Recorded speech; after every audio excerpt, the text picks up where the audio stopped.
This is gonna probably turn off Dyna Bros, but this is for her, so.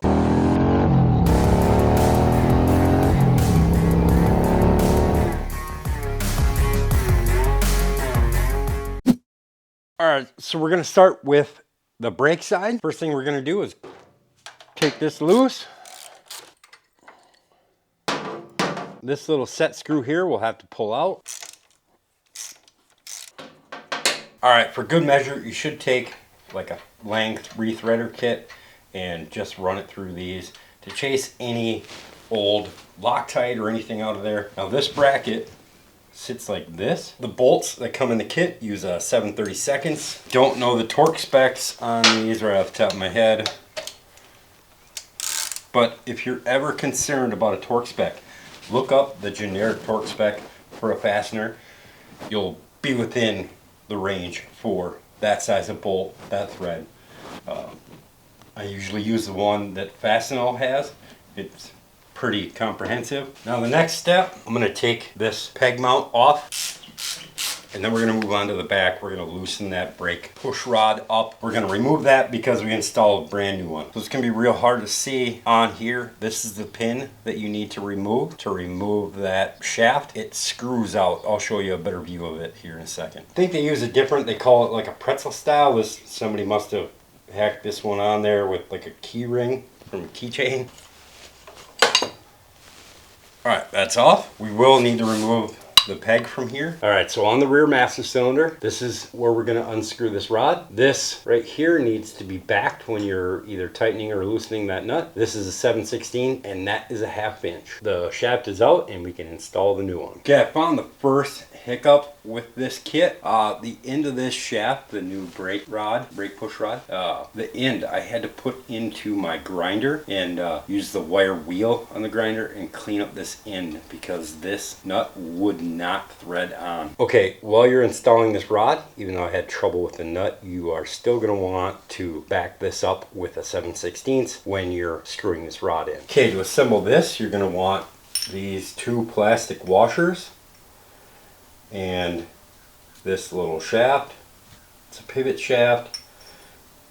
This, which holds your peg, and the brake pedal. So this lines up right there. It's not going to stay there, so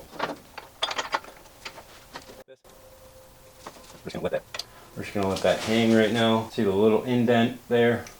Probably not because it didn't focus. All right. Now once we get that screwed on, you'll see where it indents right there. Now you're probably not going to get this placement right the first time. It is going to be maybe an issue where it just needs to be adjusted a little bit. Now this brake rod is actually hitting on this exhaust. Remember, there are some exhausts that do not work with forward controls, and this has to be lined up with this, so it's not like we can turn this shaft a little bit and clearance it. We get a little bit out of it, but not much. We're going to get this cranked down. To install the brake lever onto the rod, we'll need this pin, a washer, and the cotter key.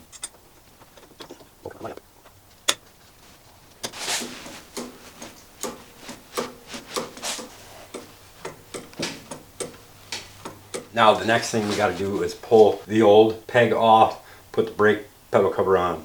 Get to that now. All right, one thing to not forget is this little clip for your peg. It keeps it tight, so if you fold it up, it stays up. This flat section goes down, so when you have your foot on it, there's pressure on it. You want to have this little wave washer, or whatever they call it, against the peg. Doesn't really, there's kind of a gap here.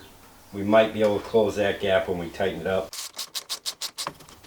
And the last part is, I will say this is pretty chintzy, for lack of a better word, for a brake pedal, but we'll just put this on here, tighten this down. This way looks stupid, but it looks more uniform, I guess. All right, this side is done, along with not forgetting to bend that little cotter key. Once you're done adjusting, don't forget to lock it down here. All right, so the first thing, again, we're gonna pull this off. Then we need our bracket, our bolts. You're gonna wanna put this shifter shaft in there first, because once it's against here, you won't get it in. We're gonna take this peg off, but first we gotta pull the shifter shaft off. There we go. I'm not liking the chrome on these. It seems to interfere with a lot of stuff. We'll pull this peg. Oh, this one fits a lot nicer. Still moves, perfect. All right, I already screwed up. I need to pull this back off a little bit so I can get this brake arm out of here. I forgot to put this spring washer in there. Spring washer just goes over that. And one thing that bugs me about the kit, they didn't include a plug for this. Okay, so what we're gonna do next is we're gonna remove that old foot peg bracket. A formed steel shaft is welded to this. And the only way to get it off is to pull this primary, the outer and the inner primary off. Well, blessing in disguise here. Look at what we got going here. This is broken and there's pieces everywhere in here. There's that. I'm gonna get all these broke loose and we'll pull this off. Notice the debris. This is all clutch and wear material from this shoe. That's not good. Forgot to pull the starter. What an idiot. So once the idiot remembers to unbolt the freaking starter, this inner primary comes off easier. This we got off. So now we're at this stage. I'm gonna clean this up a little bit, clean all the gunk out of here, out of the compensator. This on here. Wow, I do not like how that fits. I know it's gonna be tighter once the bolt's in there, but god damn, that's loose. All right, so now let's test fit this. There's probably about where you want it. You could bring this forward a little bit more, but then you're gonna risk hitting the frame. So you really have to be somewhere where this has plenty of travel to go forward and back. All right, so we had to remove the primary, the outer and the inner to install this forward control setup. But I'm gonna make the primary reinstall and the tensioner a separate video. This is strictly gonna be about the install for the forward control. So this just by itself is pretty loose fitting on this shaft.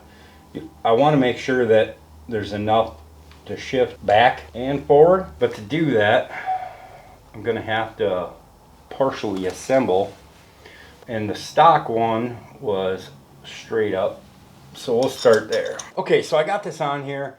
It's straight up and down. It was super sloppy. I really had to crank this thing down for it to engage. Now I'm just testing. I would recommend putting Loctite on here. These are known to back out and then get sloppy, and then it strips the shaft out. Not a good thing. But let's verify that we have the proper movement and go to first. Here we're in first. Let's go neutral. All right, so we're good there. This will thread into here. We'll put Loctite on here as well. So now you can see where this lever is going to end up when this is straight. I wish this could be more even, more flat. When I tried that, it gets to interfering with the frame, oddly enough. Like I said, I think we're going to leave it this way. Funny part is, I'll bet you if I left this on here, this would be even. It just wouldn't be chrome. Yeah, it would be flat if I left this one on here. All right, I'm gonna get all this done, get everything on and Loctite, and we'll go on to the next step. Got this one tight, back this one up, 1/2 inch, got that one tight.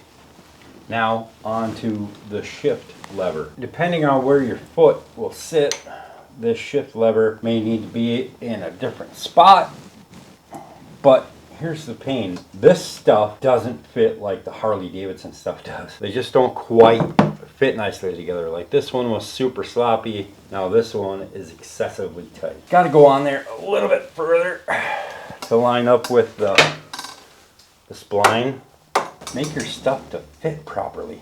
Oh, damn it. With this wave washer in there, that keeps everything nice and tight. Pressure on it. Of course, there is a little bit of movement. There always will be, just because of the nature of this system. All right, guys, that's it for the forward control install. Are we completely done with the job? Nope, we're not, because we had to pull the primary out. But remember, like I said, that's going to be a separate video. All right, guys, thanks for watching. If you want to see more stuff like this, give me a like if you would.